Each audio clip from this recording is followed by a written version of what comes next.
Bonjour et bienvenue dans cette vidéo, je vais vous expliquer la correction de l'exercice 1 de la fiche de révision pour le DS7. Alors je vous laisse lire l'énoncé. Première question, déterminer graphiquement les valeurs de f' de 1 sur e et de f' de 1. 1 sur e, ça correspond à l'abscisse du point A et 1 à l'abscisse du point B, ça c'est bien expliqué dans l'énoncé au-dessus. Alors f' de 1 sur e, ça correspond au coefficient directeur de la tangente en A. La tangente en A, elle est ici, TA, elle est horizontale, ça veut dire que le coefficient directeur c'est 0. Donc f' de 1 sur e est égal à 0, on peut l'écrire directement. Ensuite f' de 1, donc là c'est le coefficient directeur, de la tangente au point B, de TB. Sur le graphique, on peut directement lire le coefficient directeur, puisque si on prend un point de la droite, on avance d'un en horizontal, et ben on voit bien qu'il faut descendre de 1 en vertical. Ça veut dire que le coefficient directeur c'est moins 1, puisqu'on est descendu de 1. Si vous n'êtes pas très à l'aise avec l'explication que je viens de donner, eh bien vous pouvez faire le calcul, puisqu'on a une formule pour le coefficient directeur quand on connaît deux points de la droite. Là, on vous en donne dans l'énoncé. On vous dit que la tangente TB, elle passe par le point de coordonnées 3, 0, et aussi, là on le voit pas, mais par le point de coordonnées 0, 3. Vous pouvez aussi utiliser le point B, bien sûr, de coordonnées 1, 2. Donc, le coefficient directeur de la droite, c'est y2 moins y1 sur x2 moins x1.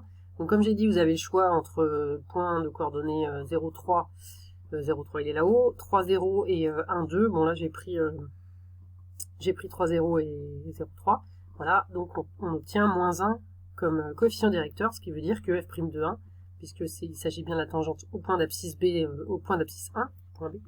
Donc f' de 1 est égal à moins 1. Ensuite, on vous demande une équation de la droite TB. Alors la droite TB, on vient de trouver le coefficient directeur, et en fait, l'ordonnée à l'origine, on le connaît, c'est dit dans l'énoncé que ça passe par le point de coordonnées 0, 3, donc l'ordonnée à l'origine, c'est 3. Vous pouvez aussi prendre la formule de l'équation de la tangente, mais là, c'est quand même plus rapide de dire directement que l'ordonnée à l'origine, c'est 3. Donc l'équation de TB, c'est y égale moins 1x, puisque le coefficient directeur, c'est moins 1, et plus 3, puisque l'ordonnée à l'origine, c'est 3. Donc ça fait y égale moins x plus 3. Partie 2, on nous donne l'expression de f de x, il faut répondre à un certain nombre de questions. Première question, il faut montrer que la courbe passe par le point A. Le point A, il a pour coordonnée 1 sur e, donc il faut démontrer que f de 1 sur e est égal à e. Alors on regarde f de 1 sur e, on remplace, ça donne ceci. ln de 1 sur e, vous pouvez le faire, je pense, directement à la calculatrice, ça doit marcher. Sinon, vous avez deux façons de vérifier ce que ça vaut. Soit vous savez que là, il y a une formule dans le cours, c'est ln de 1 sur x égale moins ln de x. Donc ça fait moins ln de e. Ln de e, ça vaut 1, par définition. Et puis sinon, on peut dire que e, c'est e puissance 1. Donc ln e, je vous rappelle que ça s'annule, il reste juste la puissance. Donc ça donne moins 1, puisque ln de e vaut 1. Ou alors, 1 sur e, vous pouvez dire aussi que c'est e puissance moins 1, c'est les règles des puissances. Et donc ln et e, ça se détruit. Et donc il reste juste la puissance moins 1. Voilà, donc on met tout ça là-dedans, ça fait 2 moins 1, ça fait 1. 1 sur e, quand on divise par une fraction, on multiplie par l'inverse, donc 1 fois l'inverse, donc e sur 1. Et donc finalement on obtient e, donc j'ai pas écrit là, mais la courbe passe bien par le point A, puisque f de 1 sur e est égal à e. Ensuite pour le point B, on calcule f de 1, puisque B a pour coordonnées 1, 2. Donc f de 1 on remplace, 2 plus ln de 1 sur 1, ln de 1 ça vaut 0, donc ça fait 2 plus 0 sur 1, ça fait 2, et donc on a bien le résultat, le fait que B est sur la courbe. Et enfin, dernière partie de cette question, il faut prouver que la courbe coupe l'axe des abscisses en un point unique.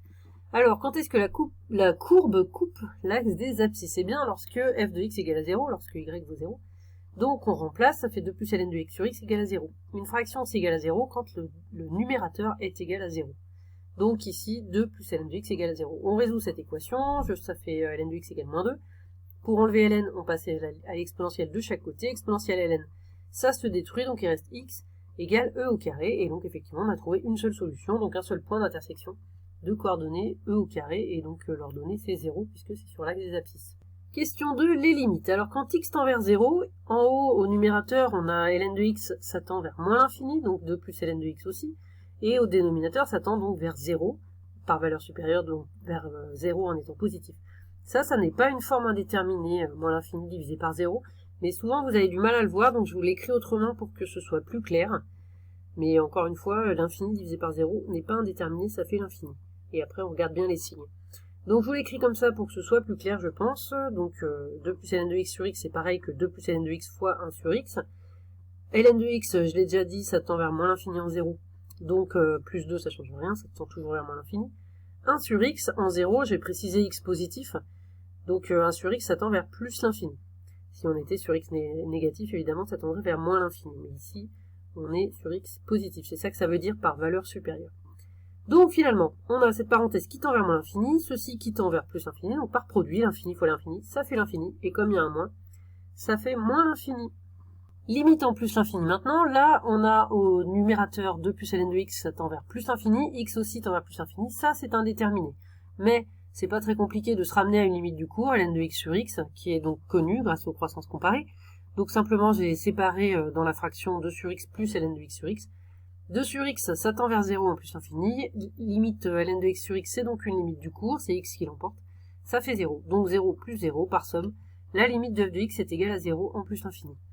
D'ailleurs, ça donne une asymptote, ça ne vous est pas demandé ici, mais ça donne une asymptote en plus l'infini qui est l'axe des abscisses et on peut le deviner sur la courbe.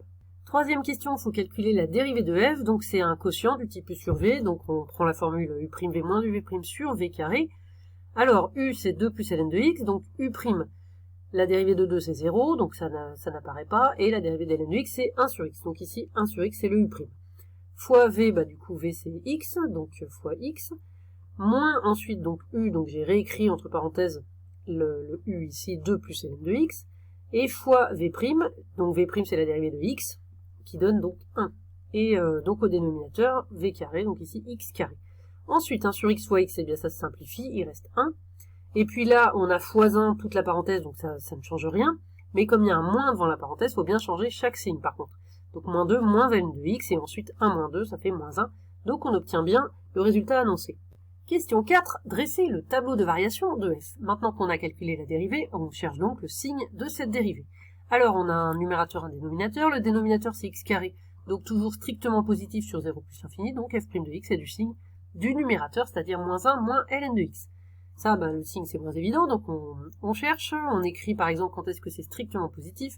Je vais passer moins ln de x à droite, je vais passer à droite pour éviter d'avoir trop de signes moins, mais vous pouvez le laisser à gauche, mais faites attention. Par contre, dans ce cas-là, si jamais le symbole change de sens, donc j'obtiens ceci, moins 1 plus grand qu'ln de x. Pour me débarrasser du ln, je passe à l'exponentielle de chaque côté, ce qui permet exponentielle ln de s'annuler, et donc il nous reste juste x. Donc on obtient e puissance moins 1 strictement plus grand que x, qui est la même chose que x plus petit que e puissance moins 1, parce que e puissance moins 1 plus grand que x, ça veut dire x plus petit que e puissance moins 1. Donc moins 1 moins ln de x est positif quand x est plus petit que e puissance moins 1. Ainsi, dans mon tableau, je mets donc 0 plus l'infini, et puis e puissance moins 1. Alors, donc, on a vu que c'est positif lorsque x est plus petit que e puissance moins 1, donc c'est pour ça que je commence avec le plus ici, et donc c'est négatif après. Donc, une flèche qui monte, une flèche qui descend. Ici, je mets les limites que j'avais calculées au départ. Une remarque, e puissance moins 1, en fait, c'est la même chose que 1 sur e, les règles des puissances. Je vous rappelle qu'une puissance négative, c'est pareil que 1 sur avec la puissance positive, donc ici 1 sur e puissance 1, c'est-à-dire 1 sur e. Et là, on retrouve en fait l'abscisse du point A qu'on avait vu au début de l'exercice. Et on a déjà calculé f de 1 sur e qui vaut e, donc on peut le mettre dans le tableau. Le tableau correspond bien à la courbe, on a bien la courbe, la fonction croissante jusque A, donc jusqu'au point d'abscisse 1 sur e, et ensuite décroissante vers 0. Dernière question, on vous donne f seconde de x et on vous demande de déterminer le plus grand intervalle sur lequel f est convexe. Vous êtes tout à fait capable de calculer vous-même f seconde de x, là on vous le donne pour gagner du temps, puisque f seconde c'est la dérivée de f'. Ça c'est une question qui n'est pas difficile, par contre il faut vous souvenir évidemment comment est-ce qu'on démontre qu'une fonction f est convexe. Eh bien f est convexe, quand on connaît f seconde, c'est équivalent à f seconde de x positif. J'insiste sur le fait que ces questions-là, vous pouviez les faire même sans avoir réussi les questions d'avant, puisqu'on vous donne la dérivée et qu'on vous donne ici la dérivée seconde, vous pouvez tout à fait répondre à ces questions. Donc ne vous découragez pas, même s'il y a des questions que vous ne réussissez pas. Ainsi, on cherche donc l'intervalle sur lequel f seconde de x positif, c'est-à-dire ici 1 plus 2 ln de x sur x cube positif. Alors, on a un quotient, ici le dénominateur c'est x au cube, comme on est sur l'intervalle 0 plus l'infini ouvert, on voit pas très bien là mais c'est un intervalle ouvert, x au cube est strictement positif, donc finalement le signe qui compte c'est celui du numérateur. Donc on cherche l'intervalle sur lequel 1 plus 2 ln de x est positif, donc ça c'est une inéquation qu'on sait résoudre, on passe le 1 de l'autre côté ça fait moins 1, on divise par 2, donc ça donne ln de x plus grand que moins 1,5. Pour se débarrasser du ln, on passe à l'exponentielle de chaque côté. Donc on obtient exponentielle ln, ça s'annule, il nous reste x plus grand que exponentielle moins 1,5. Et donc, finalement, f est convexe lorsque x est supérieur ou égal à exponentielle moins 1,5, donc ce qui nous donne l'intervalle exponentielle moins 1,5 plus l'infini.